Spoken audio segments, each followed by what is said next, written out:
So today, I hope is going to be a fairly short thing. We're going to talk about Chevy filters. We're going to work a quick example, and then that'll be our last topic for this class. So we are not going to be having class on Friday, just because I've got things that I need to do. I think I had spoken to some of you all at some point last week about having the test on Monday, and then I found out that you guys' the solid state exam is on Monday. So instead, our test is going to be on Wednesday so that you don't have tests on the same day and all of that kind of good stuff. I will be around on Monday if you need to ask any questions, but I won't have literally any new material or anything like that to cover. We are done after we finish up today. Okay. I am anticipating getting to work on a homework assignment on filter design, or filter circuits and all of that kind of stuff, getting your design project based on filters up. I'm changing it from last year because I seem to remember it behaving wonkily, and I would rather give you something a little bit more straightforward than what I had those guys do last year. So expect a homework on filters, a design project on filters, and the take-home test to hit all on Friday of this week. There's a 0% chance I will upload anything before Friday because I'm busy doing other stuff, okay? All right, so Chevy filters. Yep. Yes, so the homework that was posted recently was on resonant circuits and scaling them. So this will be more specifically towards Butterworth and Chevy filters that we've been covering over the last few days.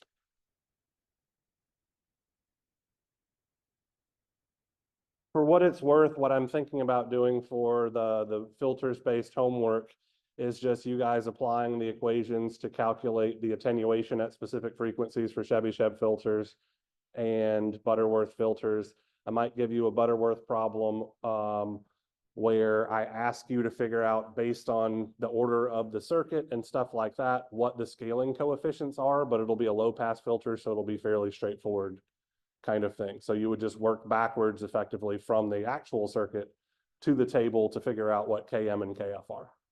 That level of analysis. So it's just using the tables correctly kind of thing. All right, so Chevy filters.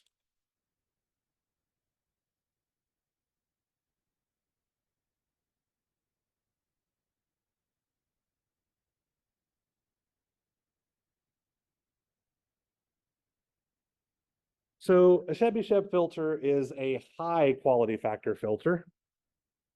So unlike, that's not how you spell it, the Butterworth filters, these are specifically designed to operate with high Q, meaning that they have good selectivity near the resonant frequency.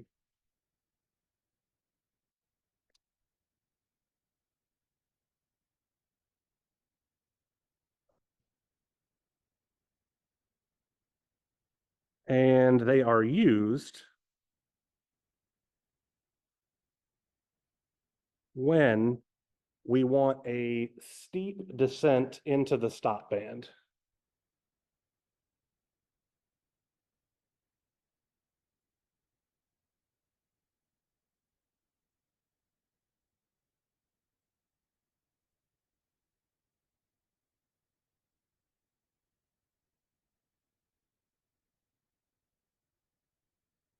But there's an additional constraint that the pass band response, excuse me, and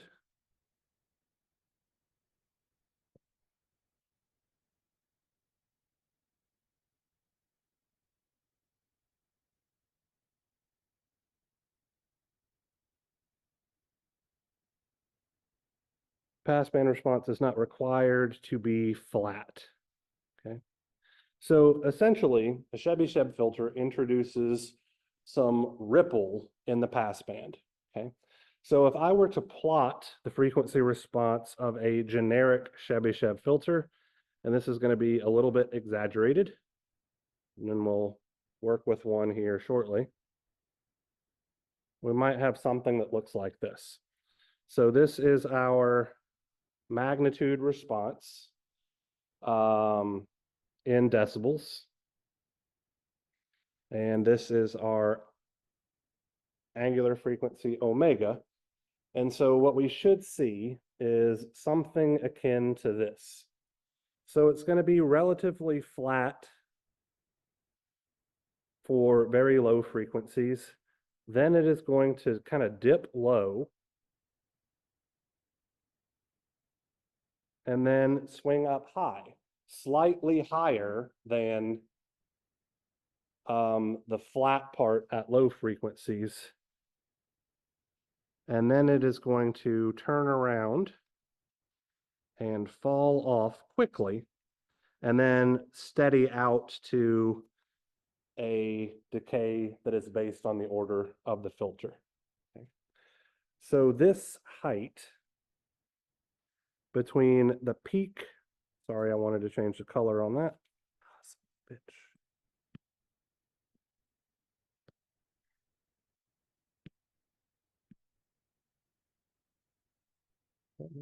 Undo.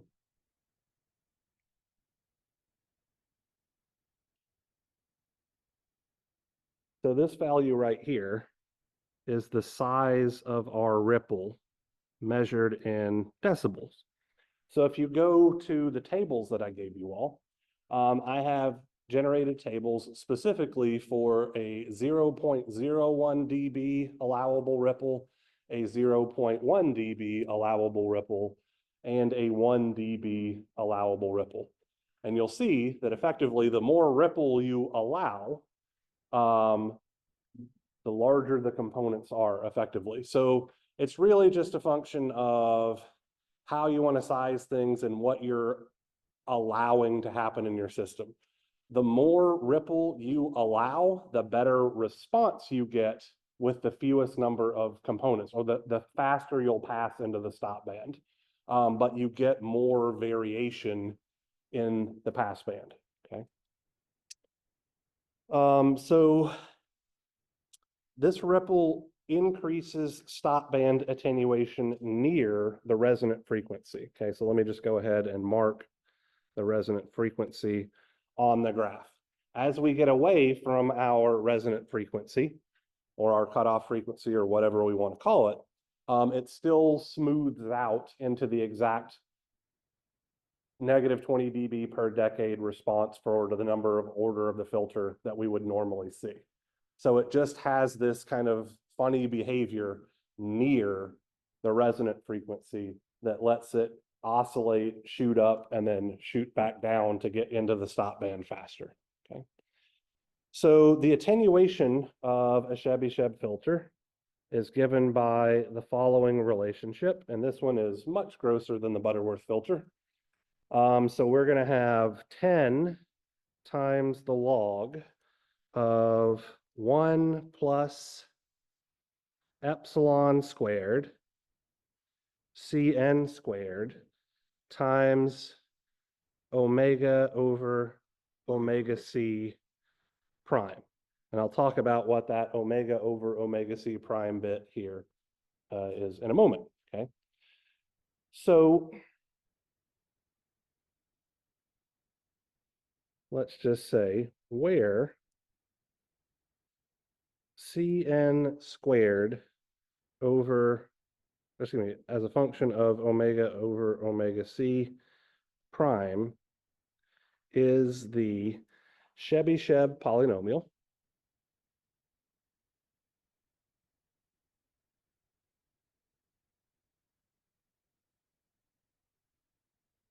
to the order n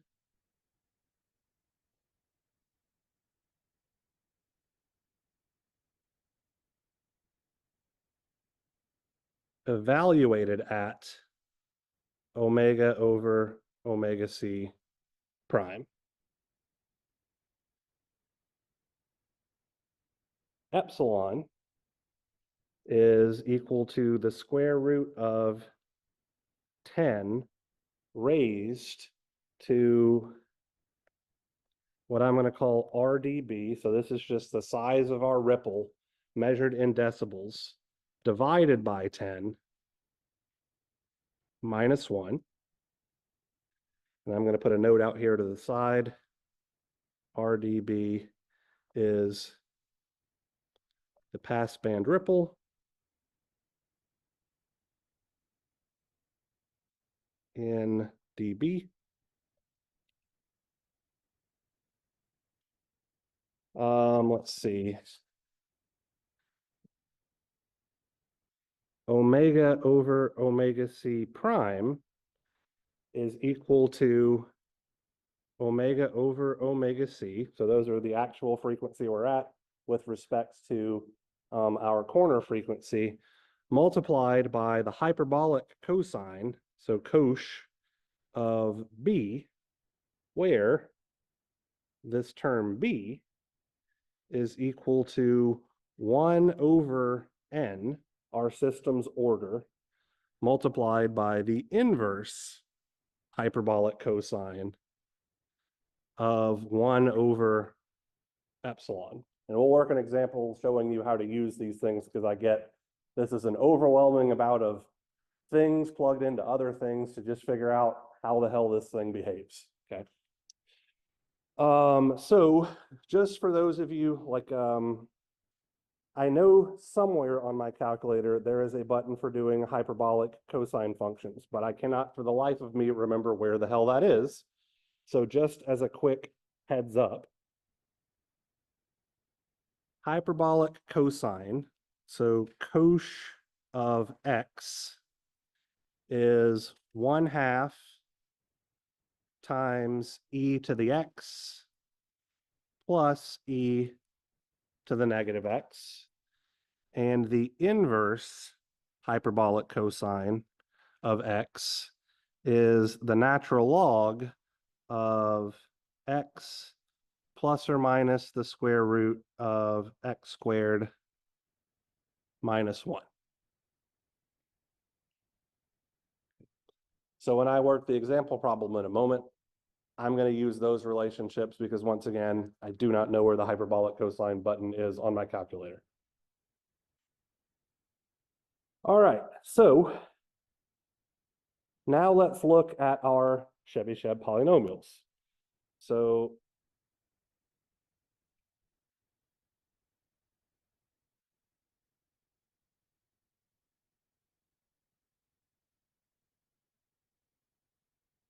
this is just a table, okay? So on the left-hand side of the table, I'm going to have the order. And so we're just going to fill this out for 1, 2, 3, 4,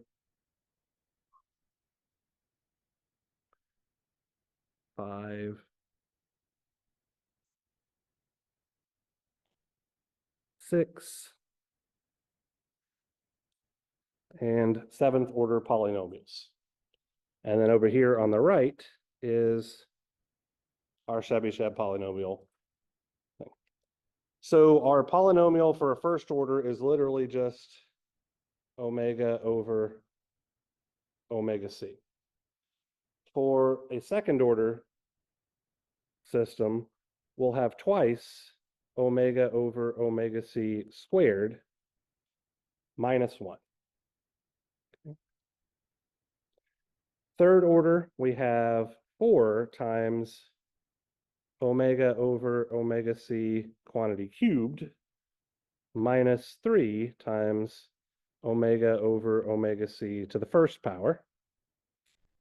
Fourth order looks like 8 omega over omega c to the fourth power minus 8 omega over omega c squared plus 1.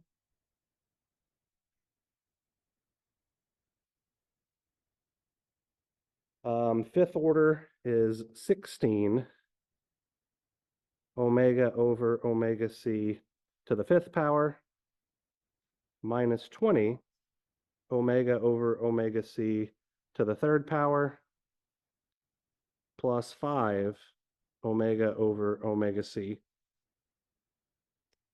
Sixth order is 32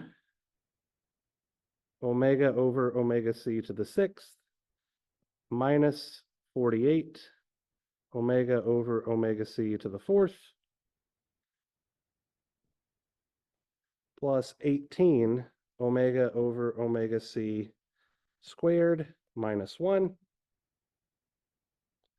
And lastly, for a seventh order, we have 64 omega over omega c to the seventh power minus 112 omega over omega c to the fifth power plus 58 omega over omega c cubed minus 7 omega over omega c.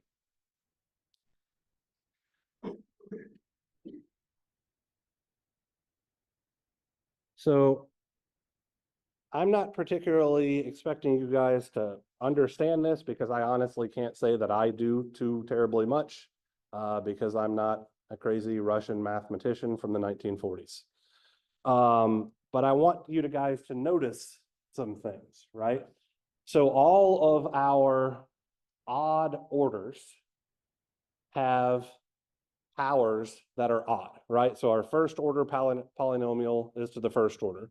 Our third order polynomial has something cubed and something to the first power. Our fifth order polynomial has something to the fifth power, something to the third power, and something to the first power, and so on and so forth. Our second order polynomials, notice that they only have even powers and also a constant term at the end, okay? So this is actually kind of interesting. Let me see if I can pull up the table.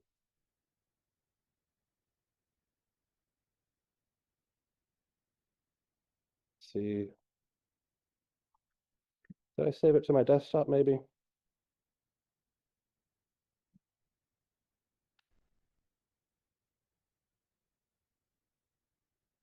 Doesn't look like I did.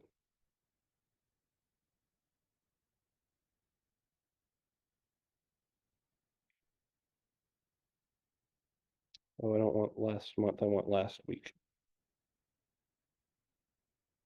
There we go. So let me scroll all the way to where we hit our Chebyshev tables. Here's the first one. So all of the other ones are going to look something similar to this.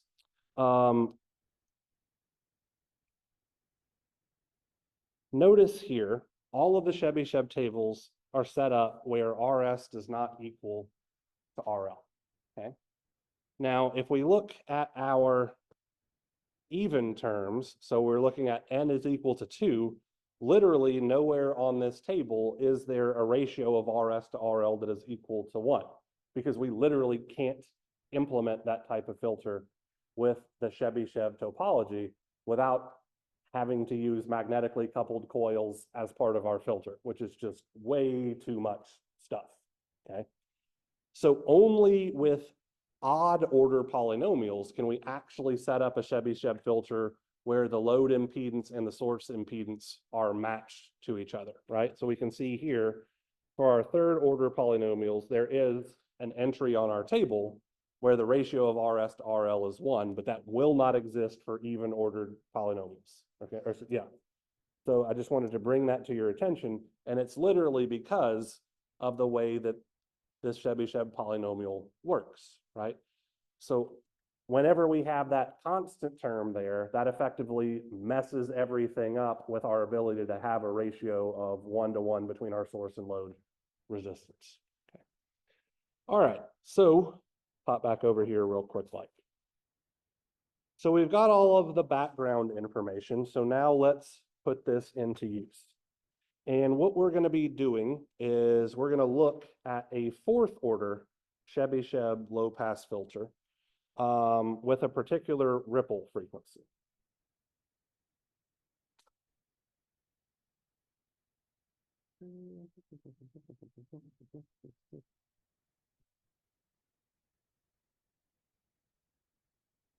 So I want us, as an example,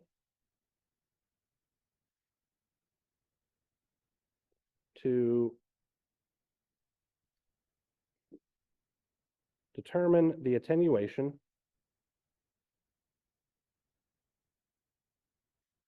provided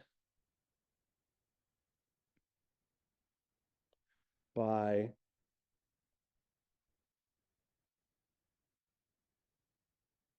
a fourth order Chebyshev filter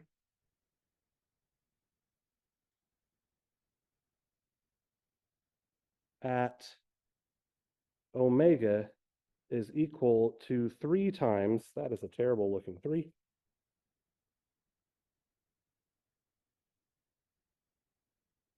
the cutoff frequency if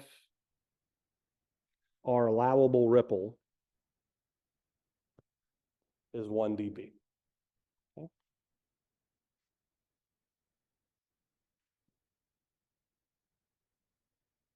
So we're going to be using, let me just scroll back here a moment, effectively all of these relationships here in this area to figure out exactly what's going on.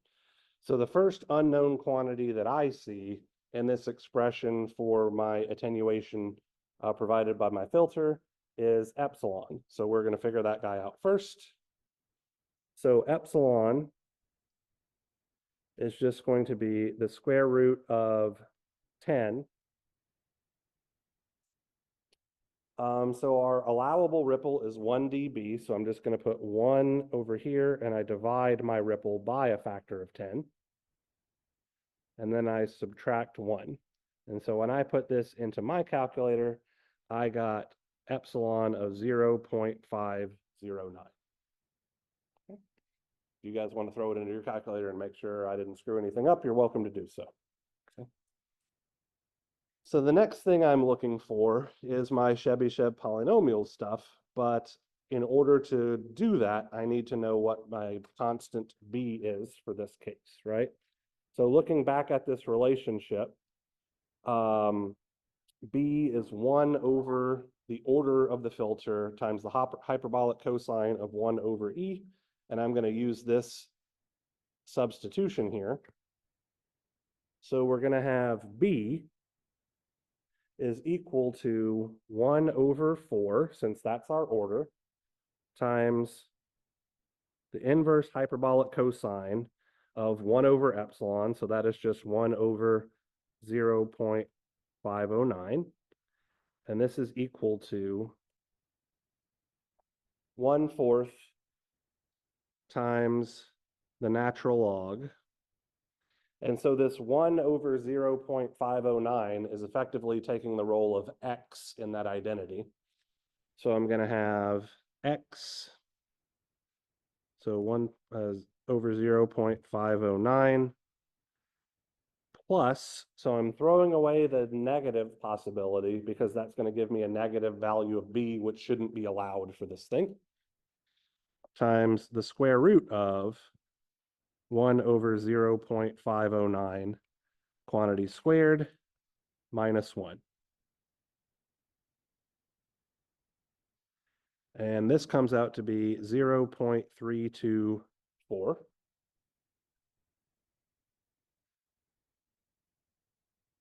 Omega over omega c prime. Let's go back here really quickly. Is just omega over omega c times the hyperbolic cosine of b. So omega over omega c is simply the number 3.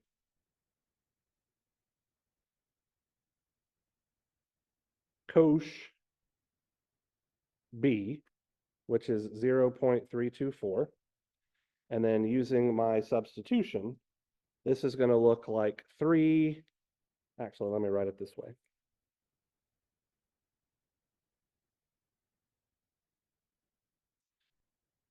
E to the positive 0.324 plus e to the negative 0.324. Close that. And I get 3.159 when I put that into my calculator. Lastly, we have Cn squared as a function of omega over omega c prime. So this is a third order filter. So I'm literally just going to plug in the value of omega over omega c prime into this equation right here. So that's going to give me 8 times 3.159 to the 4th power minus 8 times 3.159 squared plus 1 is equal to 717.860. And finally, our attenuation in decibels is then 10 log of 1 plus epsilon squared, so that's 0.509 squared times 717.860 squared is equal to 51.253 decibels. So actually, for notation's sake, I think I shouldn't have a squared there or here because I want to make it obvious that you should be squaring the result of the polynomial itself. So all of this to say, a 4th order Chebyshev filter gives us a little bit over 50 decibels of attenuation at 3 times the cutoff frequency.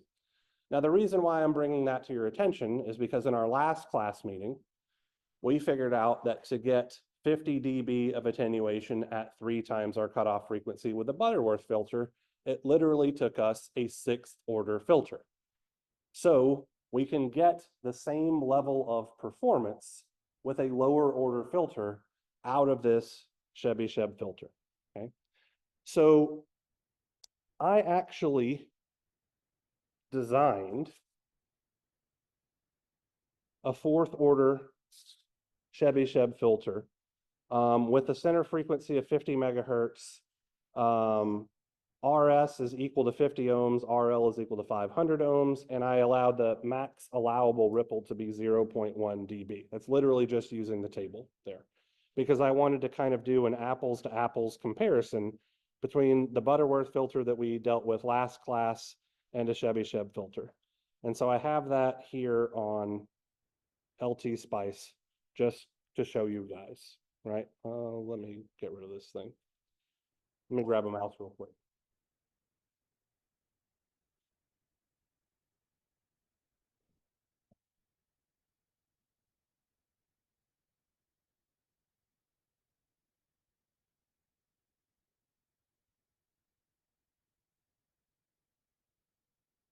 So just trying to move this out of the way.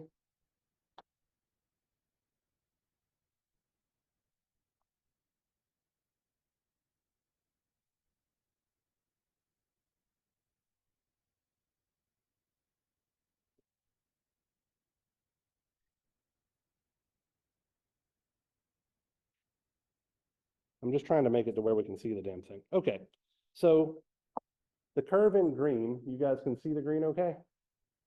Okay, so the curve in green is our Butterworth response, okay? So we can see literally from this topmost circuit that this is a 6th order filter because it contains 6 energy storage elements and all of that kind of good stuff, okay? And then the circuit below it is the 4th order Butterworth filter. And notice that I have the same RS and RL for both circuits. So it is an apples to apples kind of comparison here. So if we look at what's going on close to the resonant frequency, let me see if I can make this bigger so we can see it better. We can see that our red response, which is our Chebyshev response, actually stays higher a little bit longer, right? So there's less attenuation before we hit our resonant frequency, which is here at this midpoint.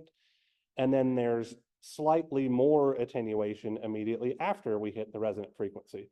But these curves are pretty damn close to matching each other, even though there's 2 orders of difference between the filter types, right? It's not until we get away from our resonant frequency that they begin to separate substantially. This is the point where this guy, the red curve, the Chebyshev filter, is decaying at a rate of negative 80 dB per decade because it's a fourth order filter, and the green curve for the Butterworth is at negative 120 dB per decade because it's a sixth order filter. So we're getting into the pass band more quickly, but then after we get out, or excuse me, we're getting into the stop band more quickly, but as we move away from our resonant frequency, things flatten out and tend to behave the exact way that we would expect. So I'm done. Oh, June.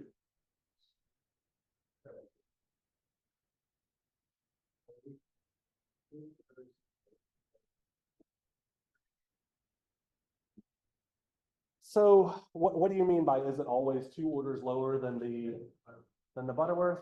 No, so it kind of depends. So that's why I didn't do a whole hell of a lot more examples. It's just such a pain right now to calculate the attenuation at a given frequency based on all of those things.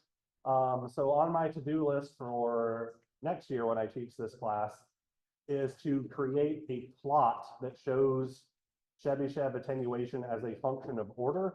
That way you can literally see, well, if you need X amount of attenuation at this ratio of your center frequency, look at the plot and be like, oh, well, this one or a higher order meets it, but I didn't have time to do that. For what it's worth, I hesitate to even call it a textbook. The RF Circuits Handbook that I'm using for this approaches it in a very different way than the graduate level textbooks that I have on filter design and all of that kind of stuff. Unfortunately, like the undergrad filter textbooks don't really do Chebyshev at all. It's just Butterworth because it's easy. So I just need to put some time into making this a little bit more approachable.